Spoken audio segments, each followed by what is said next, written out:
welcome back to the channel. In today's video, we're going to be taking a look at the newly released agent builder from LangChain. So it seems like every single week now, someone is releasing an agent builder. Now, this is a very unique agent builder in the sense that it's not necessarily a workflow style agent builder. It is more of an agent, a deep agent. I think I did a stream a few weeks ago talking about how to build deep agents and what deep agents are about. I'll link the video in the description. So agent builder for LangChain is specifically built on top of the deep agent architecture.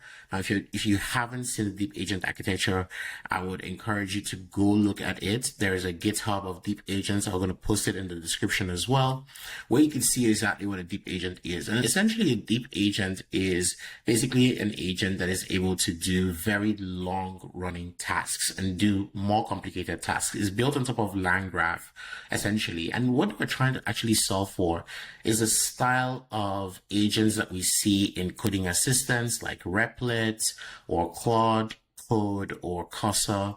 These agents that can do really sophisticated things very, very well. So typically what these agents have that most other agents don't have is a planning tool. So it's a tool for planning the tasks out. Agents tend to miss some context around a specific task if they don't plan it out and follow a plan, a to-do list, and go ahead and check through all the different tasks. Now, the other thing that is so critical with deep agents are sub-agents. Now, sub-agents allow you to have agents that are specialized in one single task. And the reason why this is important when you're building agents is because you don't want to pollute your context window with just one agent doing every single thing. So this is why you sort of divide them and you want to separate that. You want the context for the sub agent to be specific to the sub agent. So if you're building an application and you have like different things that you want to be able to do, might make sense to have sub agent. And of course you have a system prompt. Now the other piece, which is very, very important, and you hear this from Anthropic, especially, they're very, very obsessed with the file system. Well, file system is basically a computer.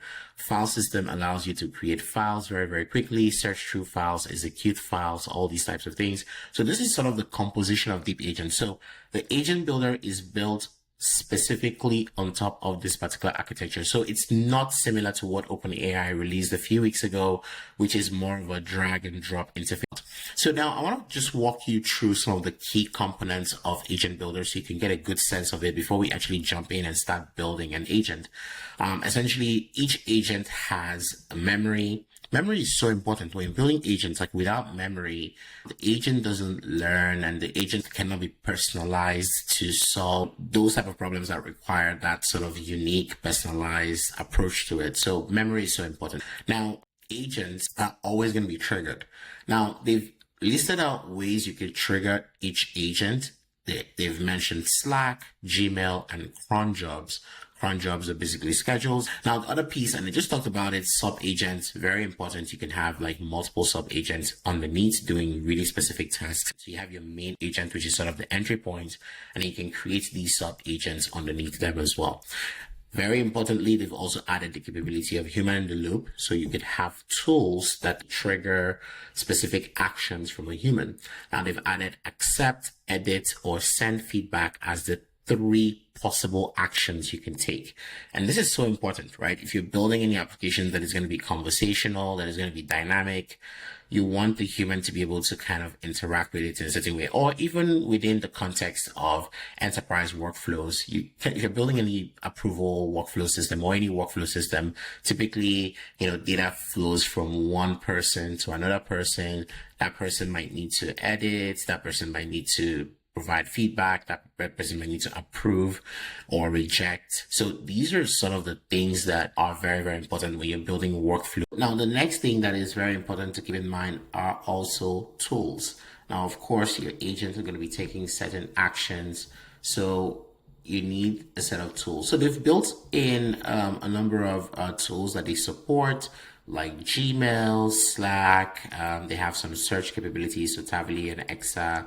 LinkedIn, they have Linear for project management, they have something for Google Calendar, Twitter, and then some web utilities for reading web page text and extracting image URLs and metadata and updates. So these are the out of the box tools that I'm using. All right. So let's take a look at what this agent builder looks like and how to build inside agent builder. So I'm going to go into agent builder. So if you want to get access to agent builder, you need to sign up for a Langsmith account, and then you have to get into the wait list. You typically need to fill a form and provide information about what type of agents you're going to be building and things of that nature, right? So it's going to be in the Langsmith homepage. You're going to see agent builder, and you're going to be able to see how to build the agent. Now you can see documentation is here. I'm going to put a link in the description as well.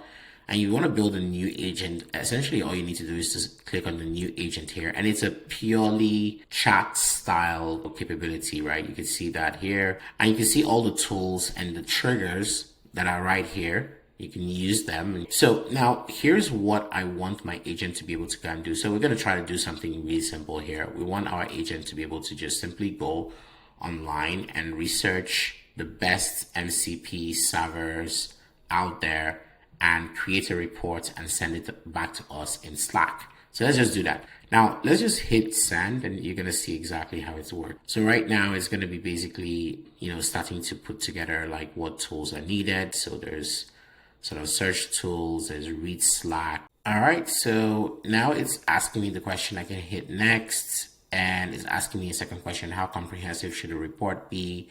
All right, for now, I just want it to be a brief summary and that's okay. So now next thing that's happening here is that we have a visualization of what the agent does. It says a Slack channel message is received. It goes to the agent. You can see the agent here is obviously going to go, go do some web search. It's going to read some URL content. It's going to return some of that information and send that back to Slack. So that's what the agent does. And then you have the MCP server agent, which does the actual research. So this is the thing that is going to be writing the actual content and sending it back. And then we can go into the metadata of the agent as well. So you can see the name of the agent, MCP server research agent. You can see the toolbox. So all the tools that this agent is using, you can see the various triggers, and then you can see the sub agents, and you can also see the instructions as well. Now, of course, you can always modify these instructions just simply by talking directly in chat, but it kind of lay out every single thing that is going on so you can get a sense of what's happening with this agent. So now we can see our agent after it's been built, and you can see sort of on the left-hand side, you can see information about it, and you can continue to modify it as you want. You can also test the agent as well, and that's what we're going to do right now. So we're going to just say, please research the top MCP servers available. All right, so we searched for top MCP servers that are available. So we see if it's able to go do that. So our research MCP servers. So you're using my specialized research worker. So it's starting to call this sub agents to be able to go do the task. I'm going to go ahead and continue and let's see what happens. All right, so here you can see that it's gone ahead and created this specific Slack message of all the different MCP servers that it's going to do some research on. Now, if I accept it, it's going to send this message into my Slack channel. There we have it. We have a new message that has been sent in that is just sort of articulating the different MCP servers, and it's gone ahead and done that research.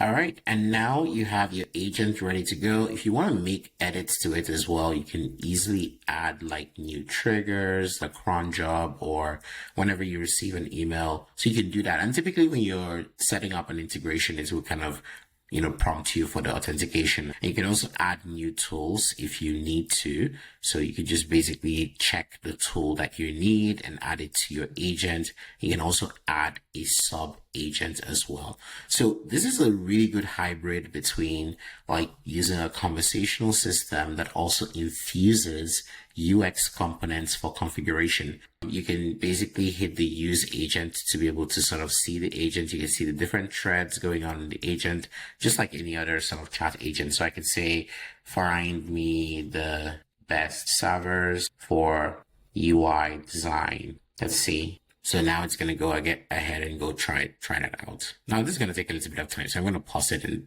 we're going to see what the result looks like. So as you can see right here, it's gone ahead and done the research And it's come up with a bunch of MCP servers, which are really good for UI component generation, to invest Dev, Magic, Figma, MCP, Storybook, and stuff like that. So this is interesting. He's been able to go do all of that work and come back with this response. Of course, if I want to send it into my Slack channel, I can just basically do that, and that gets to send it. So that's really how Agent Builder works.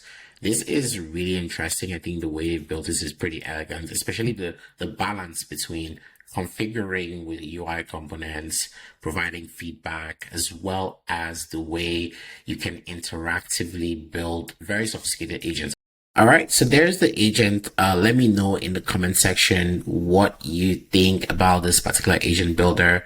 How does it compare to other agent builders that you've been building with? I really like this. I think the sophistication behind this particular agent builder is in its architecture, like using the deep agents architecture, because I think that's the one thing that we've, kind of loved LangChain for, is showing us different types of agentic architectures. And that's so important for how your agent eventually performs.